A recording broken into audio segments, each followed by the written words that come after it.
Welcome back, everybody. This is the Vintage Sewing Machine Garage, and I am making a video for you.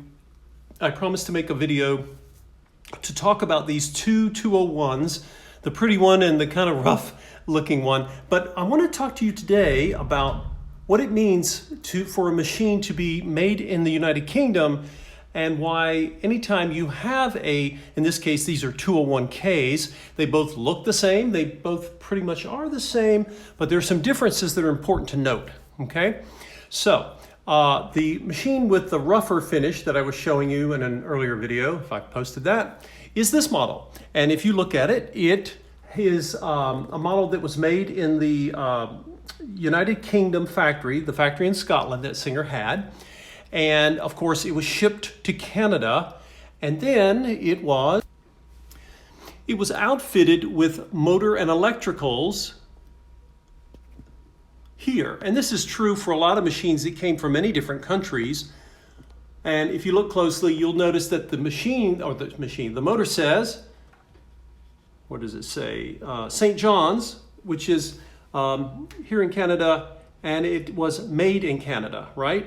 It also says, right here, 110, I think I better zoom in a little bit more.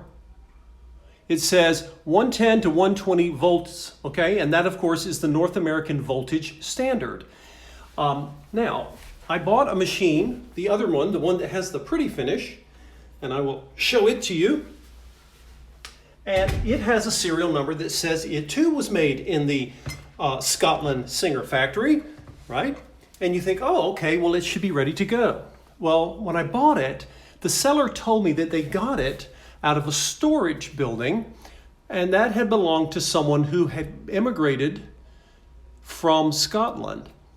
Now, look closely at the plate on this motor, and this is why it's important to have some kind of identifying information on your sewing machine motor, because, yes, this machine was made in the United Kingdom, but it was sold in the United Kingdom in that market to a customer there. And if you look real close, you will see, oh, I need something to point with. Here we go. Look, guys, it says 230 to 250 volts.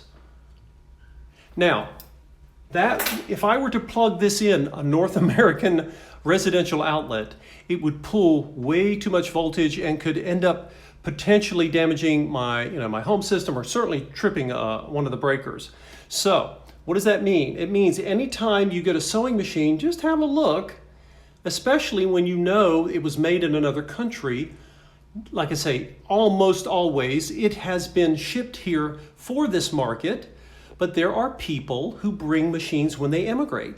And this was a very expensive thing. That may have been one of the most expensive things the person owned, and they brought it with them, as heavy as it is, because they wanted to have a sewing machine when they got here. And they may not have known at the time that the voltage was different, or maybe they figured, well, we'll figure it out when we get there. There are ways that you can use these voltage motors. People have transformers. I don't like them. I don't trust them, mainly because they can cause damage to the motor. Fortunately, we are not in short supply when it comes to vintage Singer motors. These motors were built for many decades. They were built in very large numbers, and I purchased one from the person, from a fellow restorer. And if you look closely, you will see that this says made in Canada, and fortunately it says 110 to 120 volts.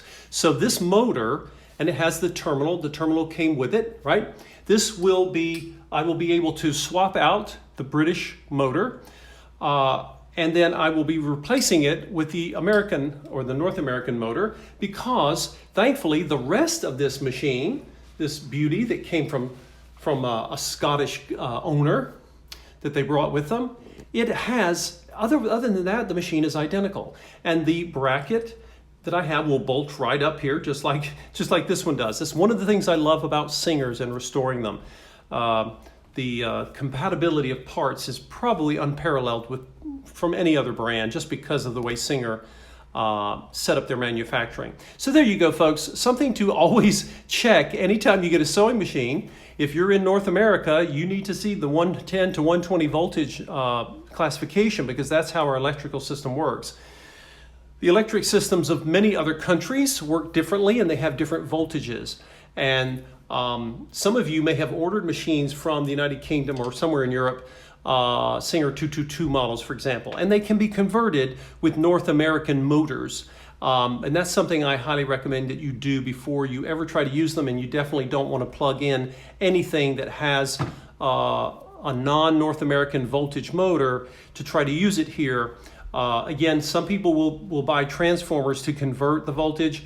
I prefer to simply swap out the motors. And when you're dealing with a Singer, it's not difficult, thankfully. I think I need to do a video soon to explain why I love working on Singer so much. And it's not just that they had great machines. A lot of the brands did. But from a restorer's point of view, they are a restorer's dream to work on. And that's for another video and another day. Thank you all for watching. We're getting toward the end of the daylight here, but I wanted to highlight this while I was talking about these two British-made 201s, which are not as they're not totally the same as it would appear at first glance. Take care, everyone, and we will see you in the next video.